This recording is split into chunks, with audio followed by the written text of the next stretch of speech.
കോടതി എല്ലാ കാര്യങ്ങളും പരിശോധിച്ച ശേഷമായിരിക്കും ഇപ്പോൾ വിധി പറഞ്ഞിട്ടുണ്ടാവുക. അപ്പോൾ വിധിയുടെ പൂർണ്ണരൂപം കിട്ടണമെങ്കിൽ വിധിയുടെ പകർപ്പ് കിട്ടിയ ശേഷമേ നമുക്കത് പരിശോധിക്കാൻ കഴിയുള്ളൂ. പ്രധാനപ്പെട്ട ഒരു കാര്യം, ഫോറൻസിക് വിദഗ്ധരടക്കം സർക്കാർ നിർദ്ദേശം നൽകിയിരിക്കുന്നത് ഒരു ഹാങ്ങിങ് തന്നെ, മർഡർ തന്നെയാണ്. അപ്പോൾ മർഡർ അല്ല, ഹാങ്ങിങ് തന്നെയാണെന്നാണ്. അപ്പോൾ ആ രീതിയിൽ പിന്നെയും നമ്മൾ എങ്ങനെയാണ് കൂടുതൽ കാര്യങ്ങൾ ബോധിപ്പിക്കാൻ കഴിയുന്നത്? നമുക്കിത് എല്ലാം പറയാൻ നമ്മൾ ഓൾറെഡി പറഞ്ഞിട്ടുള്ളതാണ്. ഇതിനകത്തെ ഡിഫക്റ്റുകളെല്ലാം പോസ്റ്റ്മോർട്ടത്തിലെയും അതുപോലെ ഇൻക്വസ്റ്റിലെയും ഡിഫക്റ്റുകളെല്ലാം നമ്മൾ അവതരിപ്പിച്ചിട്ടുള്ളതാണ്. ഇനി മേൽക്കോടതിയെ നമുക്ക് വീണ്ടും ബോധിപ്പിക്കാനേ കഴിയുകയുള്ളൂ. എന്തോ സംതൃപ്തമല്ല, ഒരു ഞാൻ പ്രതീക്ഷിക്കാത്ത വിധിയായിപ്പോയി. അപ്പീൽ കല്ലാൻ തീരുമാനം. CBI അന്വേഷണം ആവശ്യപ്പെട്ടുകൊണ്ട് നവീൻ ബാബുവിന്റെ കുടുംബം നൽകിയ ഹർജി ഹൈക്കോടതി ഇന്ന് തള്ളിക്കളഞ്ഞിരിക്കുകയാണ്. CBI അന്വേഷണം വേണ്ട ഒരു സാഹചര്യമുണ്ട് എന്ന് കോടതിക്ക് ബോധ്യപ്പെടുന്നില്ല. നവീൻ ബാബുവിന്റെ ഭാര്യയുടെ പ്രതികരണം കൂടി. ഹൈക്കോടതി വിധി വന്നു, പിന്നെ ഫൈനൽ അല്ലല്ലോ, മുമ്പോട്ട് പോകാനുള്ള പ്രൊവിഷനുണ്ട്. അപ്പീലുമായിട്ട് മുമ്പോട്ട് പോകും. പിന്മാറാൻ എന്തായാലും ഉദ്ദേശിക്കുന്നില്ല. ഏതറ്റം വരെയും മുമ്പോട്ട് പോകാൻ തന്നെ ഉദ്ദേശിക്കുന്നു. ഉത്തരവ് വന്നിരിക്കുന്ന ഹൈക്കോടതി കൃത്യമായിട്ട് പരിഗണിക്കാത്തതുകൊണ്ടാണല്ലോ ഇങ്ങനെ ഒരു ഉത്തരവ് വന്നത്. ഞങ്ങൾ അപ്പീലുമായിട്ട് മുമ്പോട്ട് പോകും. അതായത് സ്പെഷ്യൽ ഇൻവെസ്റ്റിഗേഷൻ ടീമിന്റെ അന്വേഷണത്തിൽ ഒരു തൃപ്തിയുമില്ല, അത് തുടരുന്നതിൽ അർത്ഥമില്ല എന്നാണ് പറയുന്നത്. അതുകൊണ്ടാണ് ഹൈക്കോടതിയിൽ അപ്പീൽ സമർപ്പിച്ചത്. ഹർജിയിൽ മേഡം ഉന്നയിച്ച ആവശ്യം കോടതി തള്ളുമ്പോൾ തന്നെ ഒരു മേൽനോട്ടത്തിൽ അത്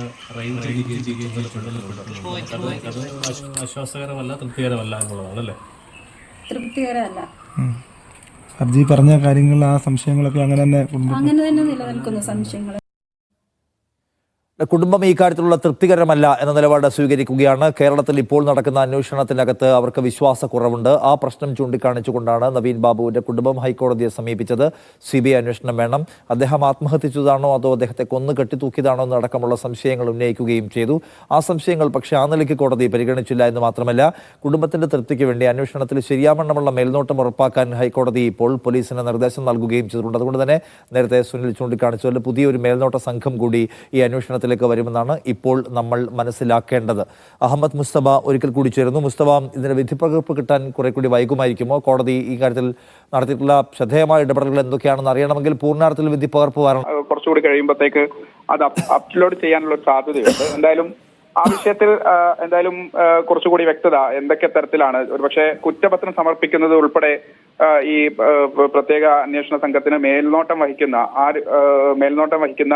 DIG-യുടെ കൂടി അനുമതിയോടുകൂടി മാത്രമാണ് കുറ്റപത്രം സമർപ്പിക്കേണ്ടതുള്ളൂ എന്നതുൾപ്പെടെയുള്ള ചില കാര്യങ്ങൾ പുറത്തു വരുന്നുണ്ട്. പക്ഷേ അത്തരത്തിലുള്ള കാര്യങ്ങളൊക്കെ ഉറപ്പാക്കണമെങ്കിൽ ഒരുപക്ഷെ ഈ വിധിപ്പകർപ്പ് പൂർണ്ണമായി നമുക്ക് ലഭിച്ചാൽ അത്തരത്തിൽ അതിന്റെ പൂർണ്ണമായ വിശദാംശങ്ങൾ നമുക്ക് അല്പസമയത്തിനകം തന്നെ പ്രേക്ഷകർക്ക് നൽകാനും കഴിയും. എന്തായാലും നിലവിൽ ഈ നവീൻ ബാബുവിന്റെ മരണത്തിൽ CBI അന്വേഷണം വേണ്ടതില്ല എന്നും അന്വേഷിക്കണമെന്ന ആവശ്യം ഹൈക്കോടതി അനുവദിച്ചിട്ടില്ല എന്നുള്ളതാണ് ഏറ്റവും പ്രധാനപ്പെട്ട വാർത്ത. ഒപ്പം തന്നെ ഇതിന് ചില നിബന്ധനകൾ കൂടി കോടതി വെക്കുകയാണ്. ഒന്ന്, കണ്ണൂർ DIG അന്വേഷണത്തിന് മേൽനോട്ടം വഹിക്കണം. പ്രത്യേക അന്വേഷണ സംഘം ഈ അന്വേഷണ പുരോഗതി കൃത്യമായി തന്നെ സമയാസമയങ്ങളിൽ ഹർജിക്കാരെ അറിയിക്കുകയും വേണം. കൊലപാതകമാണ് എന്നതുൾപ്പെടെയുള്ള കുടുംബം ഉന്നയിക്കുന്ന എല്ലാ സാധ്യതകളും അല്ലെങ്കിൽ അങ്ങനത്തെയുള്ള ആക്ഷേപങ്ങളും പൂർണ്ണമായും തന്നെ ഈ അന്വേഷണ സംഘം പരിശോധിക്കണം. അതുകൂടി പരിശോധിച്ച് പരിഗണിക്കണം. അതുകൂടി പരിഗണിച്ചാണ് അന്വേഷണം മുന്നോട്ട് കൊണ്ടുപോകേണ്ടത്. ഒപ്പം തന്നെ ഈ മുഴുവൻ ആക്ഷേപങ്ങളും പരിശോധിച്ച് കൃത്യമായി തന്നെ സമയാസമയങ്ങളിൽ കുടുംബത്തിന് അന്വേഷണ പുരോഗതി നൽകുകയും വേണം എന്നതുൾപ്പെടെയുള്ള പ്രാഥമിക വിവരങ്ങളാണ് നമുക്ക് വിധി കോടതിക്ക് മുന്നിൽ പ്രൊണൗൺസ് ചെയ്ത വിധിയിൽ നിന്ന് മനസ്സിലായത്. എന്തായാലും വിധിപ്പകർപ്പിൽ വരുമ്പോൾ ഒരുപക്ഷെ